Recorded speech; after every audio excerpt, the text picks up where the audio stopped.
Yeah, Tommy Boy, man, 43 North, man. I have a great episode for y'all, man. So please tap in.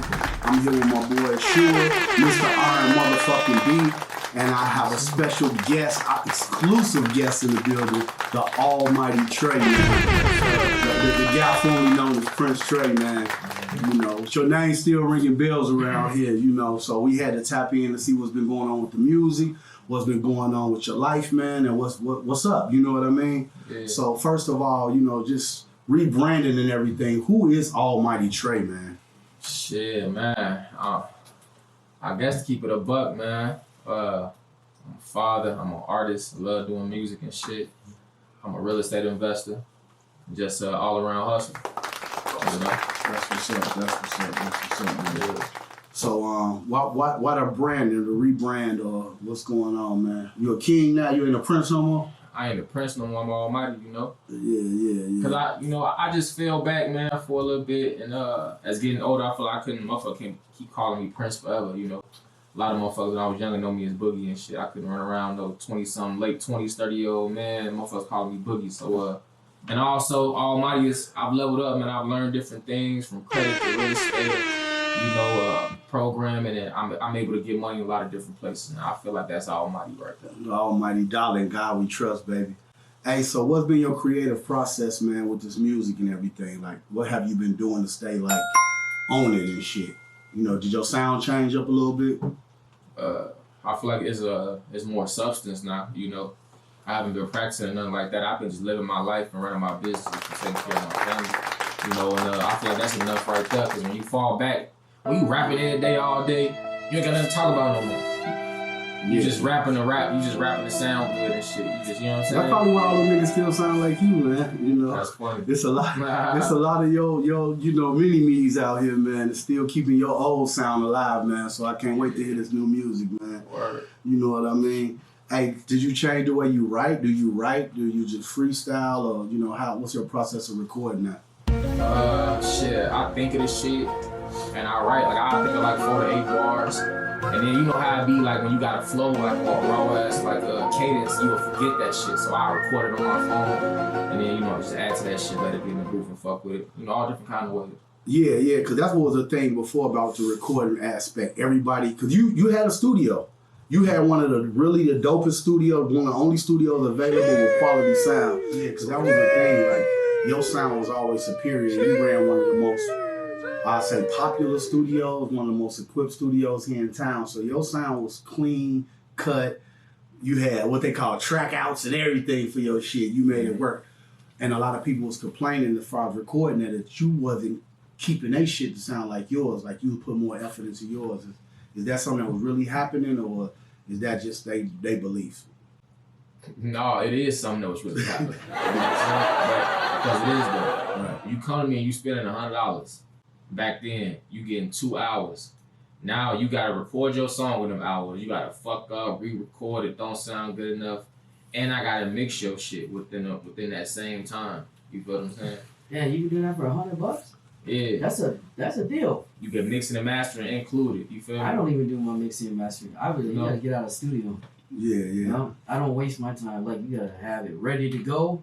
Jump in, record, get the hell out. Now see, I was doing my shit there. I throw like a few presets, like a compressor, EQ, and a de-esser, and maybe a pitch correction if they need it. And I'll let them run their shit, and I'll just throw them presets on there so they can see how it sonically sounds for real, how it sounds. So now you in your bag, you can really feel it.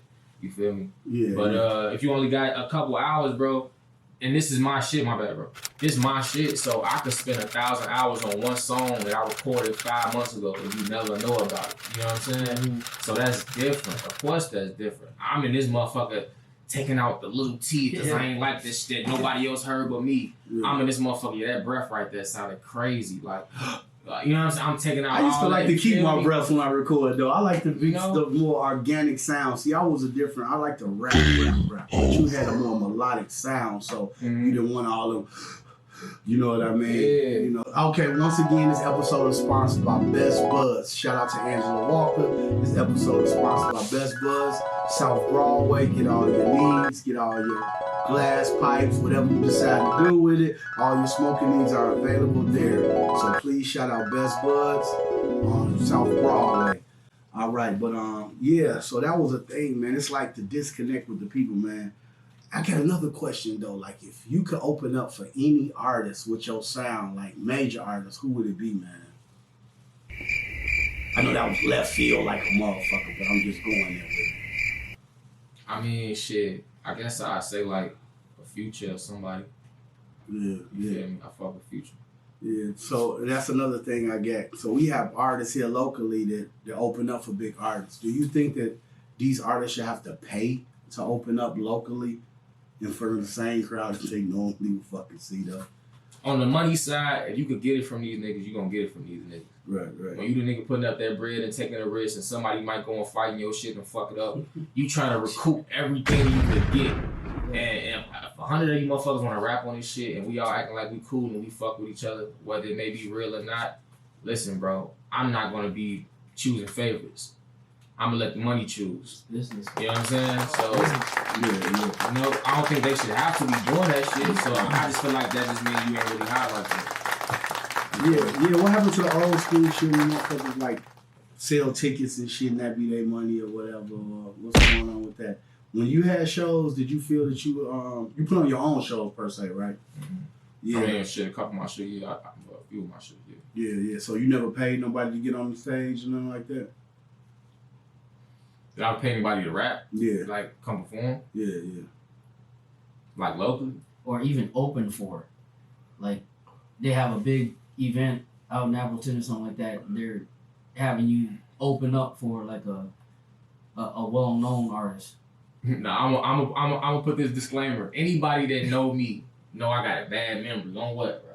Everybody's memory is better than mine. I ain't gonna lie to you. You might tell me some crazy shit I did, and I'll be like, what the fuck? Yeah. But anyways, though, I cannot remember paying to open up for somebody. You remember you ever paying to open up for somebody? There really wasn't no big artist coming here then at that time though when you was really in it, man. You was like the big artist, man. You was like one of those guys who like try to take your career to the next level. That goes with working with different videographers and stuff like that. Do you even remember your first music video and shit and how you wanted to elevate from that point? My first video that I shot, Yeah. that shit was weak as a bitch. I was nervous as hell. Yeah. Boy, I was tough as hell. What you mean? You had your shirt off? Nah, maybe I did. I don't know. A few of the bitches I did, that one was that TV and Hustling. Oh, God, that's crazy. Yeah. So I was tough as hell, bro. I ain't really know how to, you know what I'm saying? But, yeah. you was worried about how you was going to look on camera because the camera changed people Yeah. up. It'd be so many people that want to record with me and do different shit, but when we turn this camera on, bro, they get mumble mouth. They get scared. They mama calling. They gotta watch their kids. You know what I mean? Yeah. And speaking of kids, though, how have your children changed up your music? Like you said, it's more substance to your music now, whatever. But how have you incorporated your children into what you're doing now, as far as moving along with the music and everything? I got a son that's a freshman in high school. You feel me? So it'd be different when like I'm riding to my shit. You know, I'm really having a conversation because I remember being that age. You know, like I remember being that age and shit, like, and just knowing what's hot or not. Just being able to ride with my son and see how he vibes to this shit and, hear his opinion on it, whether I may agree with that shit or not. Like, Yeah. We just trying to make sure you stay in focus on this camera, man. oh, shit. No, this is all good, baby. Face, so this is 43 North Uncut, man. We Uncut exclusive, man. And we making this motherfucker happen, man, because I don't get this opportunity often. You inspire me in a lot of ways, man. What artists inspired you, like majorly, like locally, like what's going on, man? Who you said Future, one of them though, right? But that ain't even like Future, just like what's going on right now, like Right. like in like the past 10 years probably. But I don't know. I got a lot of deep roots in music, bro. From Goody Mob to motherfucking Outkast to motherfucking Do or Die, Crucial Conflict, Jay-Z, Who Pop. just looking in my Like, window? you know what I'm saying? Like that. Yeah. So Soul Food, Cell Therapy, you know. I know you know back when we was growing up, it was like you can't steal nobody's style or you can't be a beat biter or a style jacket and shit. Niggas made a real emphasis on that though. No, so God, please, no, no. People that you was into because your shit totally different from Outkast and Goody Mob, bro. Like, Oh God. like seriously, like is that just something you just like growing up or what? That's cause I just love music, bro. Like I really love music. Like it make me feel a certain way. But I just be this shit helped me find who I am. You feel what I'm saying? All them songs and 1,000 hours in the studio helped me find myself. Cause I sound nothing like I used to rap when I first started rapping. Like bro, tell you, like we was on some straight rap, hardcore rap, bars, punchlines. You feel me? Nigga singing, you gay. Wu-Tang type bars or just what? I can't even imagine you spitting no Wu-Tang. Nah, like on like some Wayne, on some Dipset shit, on some like, you feel me? Like yeah. Plenty more, you know what I'm saying? Motherfucker name a list, Jay-Z, like Hov, like. Okay. We go. It's good you going there because them was all crews. Them was all labels. Them was all Rockefeller was a label. Dipset was like part of that, but they had their own little squad.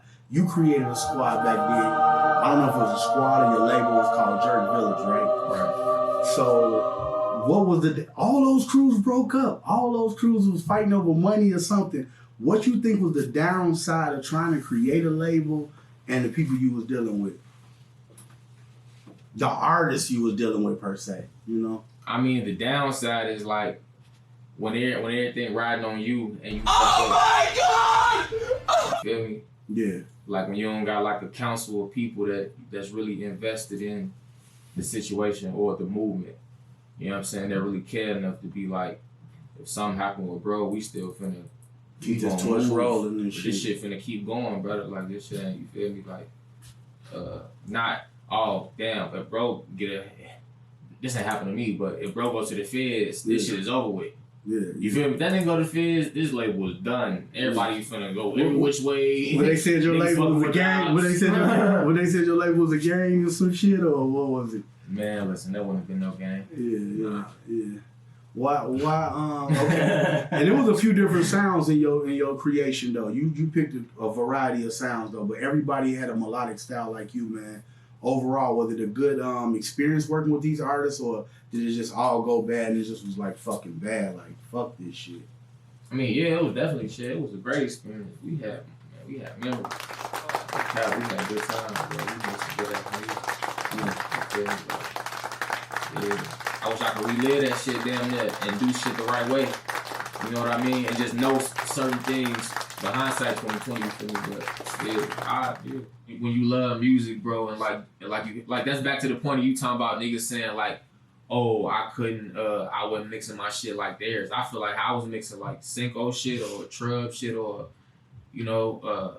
whoever else shit, you know what I'm saying? Like, Cinco shit was like, damn, like, what the fuck? Ain't no way around mixing this shit raw. Mm-hmm. You know what I'm saying? Because you a part of some raw shit, you feel me? So Fatality. ain't no way around it. Like you already got something. Like you got something to work with. Like motherfucker got a delivery. Motherfucker got a point of view that's raw. Motherfuckers, you know what I'm saying? Like just code with that shit. You know. And he was a young nigga. Yeah. He was a young nigga. Yeah, bro. Yeah, bro. What are you trying to do with this shit you dropping? Is it gonna be better than your old, or is it gonna be better than It's everything always in better. there? It's always better. How was it working with Cole Bennett, man? Tell me about that, man, because you was like I say, I keep jumping back and forth with this shit, man, because I just got so much to ask you. I didn't want to do this. I don't give a fuck how it happened, man. I just had to talk to you, man, on camera, man, because like I say, man, you was an influence on me, and you still remain a powerful voice in this community, man. But how was it working with Cole Bennett per se, man? Sorry, bro. No, that shit was fun, bro. That shit was cool, you know. Mm-hmm. Shit, we went out there to Chicago first to fuck with him. Then he came to Grand Bay and shit. But that shit was, that shit was cool, bro. And you put a lot of people on that song, that first one in Chicago. What was the sense in that when that could have just been all you and you working with a high name videographer? Well, he wasn't really popping to the extent he is now, but I mean, it's cold as hell. Before I even thought about even doing a video with him, like that song came about, and like it just made sense, like what he had going on, and like I just felt like shit. That was the move to do, you know? Yeah, you ain't got no interesting stories or nothing about Carl Bennett or your time working with him? I don't know, shit. We had, you know, got into it a little bit, I guess. You know, we had a little disagreement and shit. Cause my second video, he had sent it to me and shit. That's for real. I shot with him, and I sent it to the guy, and we was just kind of like, damn, bro, this ain't like no Cole Bennett like video. He had a little crosses in the eyes and all that little shit or whatever. That was even after the fact, and that was kind of like, you know, at that point it was just like, you know, whatever, you know. Y'all had guns and shit. Looking at us. Well, y'all had props. Every video was exclusive. I kind of like it. So which one you think was better, the first one or the second? That was legitness. These are only props in this video. Looking at hey, straight up. That was a movement everybody was doing at that point, though, man. Yeah, that Your shit ass was. even had I those should have been doing that shit, bro. That shit was goofy as hell, bro. Yeah. What made you go in the auto-tune direction in the beginning, though? Anyway, though. Cause I needed some of that shit. You feel me? That shit sounded good, bro. Shit, motherfucker, gotta put the auto-tune on that shit, man. Especially if you sing, you ain't no real singer. I ain't no Chris Brown ass nigga. I ain't no Usher ass nigga. You feel me? I show you that shit do hooks it, dog. I try some shit. You feel me? Yeah, man. Yeah. But, Hey, rest in peace, Lil Mo. 414 Lil Mo. Yeah, rest in peace, bro, man. That's an artist you had a chance to work with, man. Anything you got about him, any stories you want to tell about him, or how y'all creative process was, man? Because he was one of the people you spoke strongly about too when we used to talk, man. Yeah, man. Lil Mo definitely was bro was grinding, man, you know? Yeah. Rest in peace, Lil Mo, man. He's a big dude with a little voice, man. Yeah. He'll always be on that though, man. Yeah, man. Anything else you want to leave with these people, man? I don't know. New shit coming, man. You know, I'm working, man. This shit on the way. Yeah. What should they be worried about, man? You coming to anybody's head? Do we gotta is you what they say? You sneak dissing on this motherfucker? No, I'm just talking about my life, you know. I'm just talking about my life, man. That's it. That's all, man. Yeah. Call it what you want to call it. Like I say, man, 43 North, man. I just, we can do this again or whatever, man. Shout out my boy, the almighty motherfucking Trey, man. In the building, new music on the way, man. Mr. R&B in the building. My boy Meech, motherfucker, man. Yeah, man, they here to stay, man. Like I say, man, he might have been out of there, but he ain't never went no motherfucking where. It's about the dollar, man. Represent.